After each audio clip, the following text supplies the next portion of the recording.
नमस्कार दोस्तों। एक नियम भाग 3 के इस वीडियो में आपका स्वागत है। आज के इस वीडियो में हम यह जानेंगे कि खाद्य सामग्री और व्यक्ति के बीच में क्या परिप्रेक्ष्य होता है।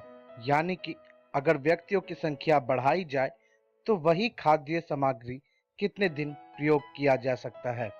तो आइए आज का पाठ्यक्रम शुरू करते हैं।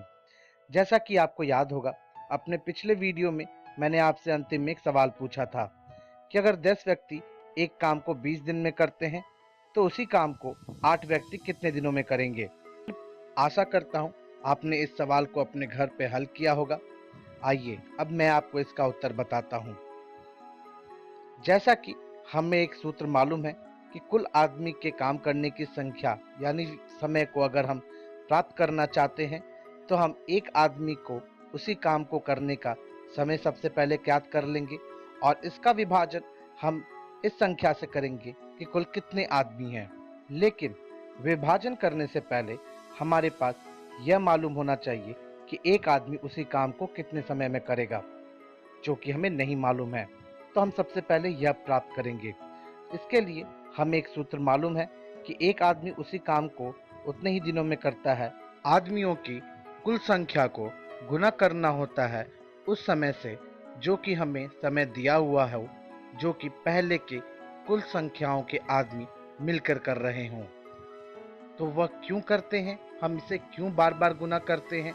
क्योंकि उस एक व्यक्ति को हर व्यक्ति जो पहले उसके साथ काम कर रहे थे उन सब के हिस्से का काम करना होगा और वो हर किसी के हिस्से का काम करेगा और वह हर हिस्से को हम बार बार जोड़ेंगे। तो हम जैसा कि जानते हैं कि 10 लोगों ने उस काम को कुल 20 दिन में किया था, तो 10 को 20 से गुना करने पर जो हमें उत्तर ज्ञात होगा वह होगा 200 दिन। यानी कि एक आदमी उसी काम को 200 दिन में करेगा। अब हम इस 200 दिन को अपने सूत्र में प्रयोग करेंगे। तो अब जैसा कि हमने यह सूत्र जाना था, इस सूत्र में हमें एक आदमी को उसी काम करने की समय के बारे में अब हम जानते हैं। तो हम यह प्रयोग करेंगे कि 200 दिन है और इसका विभाजन हम करेंगे कुल आदमियों की संख्या से। अब हमारे पास कुल 8 लोग हैं, तो इससे हम 200 दिन को विभाजन कर देंगे 8 से। 200 दिन को 8 से विभाजन करने पर जो हमें उत्तर ज्ञात होगा वह होगा 25 दिन। अगर आपका भी यही उत्तर है तो आप बिल्कुल सही हैं।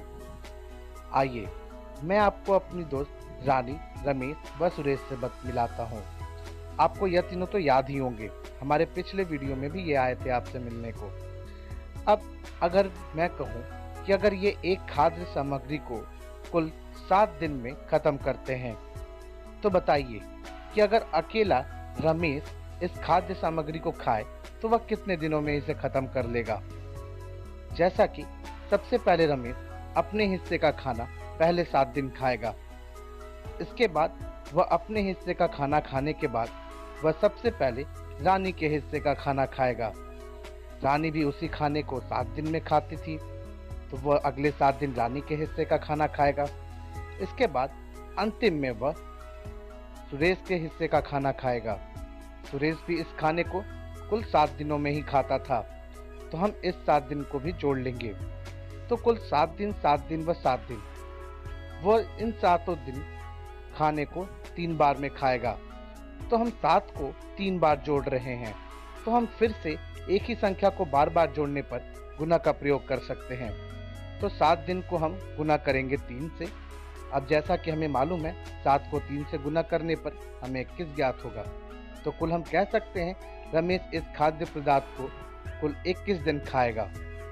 अब अगर इसी खाद्य सामग्री को कुल रानी, रमेश व सुरेश के अलावा उनके 4 और दोस्त आ जाएं उनके घर, तो बताइए इसी खाद्य सामग्री को कुल कितने दिन तक ये सातों के सातों मिलकर खा सकते हैं। तो इसके लिए हमें सबसे पहले यह जानना होगा कि कुल कितने लोग हैं। तो यहाँ पर आप देख सकते हैं कि कुल 7 लोग हैं। अब जैसा कि आपको याद होगा, अभी हमने थोड़ी देर पहले यह पता लगाया था कि रमेश 21 दिन में इसी खाद्य सामग्री को खत्म कर सकता है अकेला। तो अब हम यह पता लगाएंगे कि इसी खाद्य सामग्री को कुल लोग कितने दिन में खत्म करेंगे, तो इसके लिए हम इस सूत्र का प्रयोग करेंगे कि एक व्यक्ति उसी खाद्य सामग्री को कितने दिनों में खत्म कर रहा है। इसका विभाजन हम इस संख्या से करेंगे कि कुल कितने व्यक्ति उसी खाद्य सामग्री को खा रहे हैं। तो जैसा कि हमने अभी अभी ज्ञात किया था कि रमेश जो था वह उस खाद्य सामग्री को 21 दिनों में खत्म कर रहा था। तो हम 21 का विभाजन कुल व्यक्ति यानी कि कुल कितने लोग खा रहे हैं। तो जैसा कि हमने देखा था उनके और 4 दोस्त आ गए और वह पहले से 3 थे, यानी कि 4 जोड़ 3 7 हो गए। तो हम 21 दिन का विभाजन 7 से करेंगे। क्या आप मुझे बता सकते हैं 21 का विभाजन 7 से करने पर हमें क्या ज्ञात होगा? जी हाँ, अगर आपका भी उत्तर 3 दिन है तो आप बिल्कुल सही हैं। था ना यह बड़ा ही आसान। तो दोस्तों, यह भी एक सूत्र है। अगर आप चाहें तो इस सूत्र को लिख लें।